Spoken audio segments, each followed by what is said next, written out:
prepare the new field lens. Dust cover, lens cloth, and alcohol. Take off the old field lens with the gun facing down.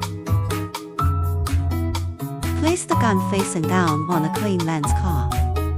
Remove the gasket from the old field lens and cover the old field lens with a dust cover. Remove the dust cover of the new field lens, screw on the gasket, and then cover it with the dust cover. Remove the circular air curtain of the old field lens and install it on the new field lens.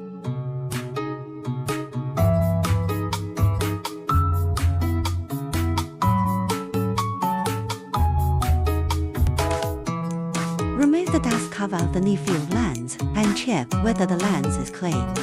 If there is dust, wipe it with alcohol before installing it. Install the new field lens with the gun facing down. Complete.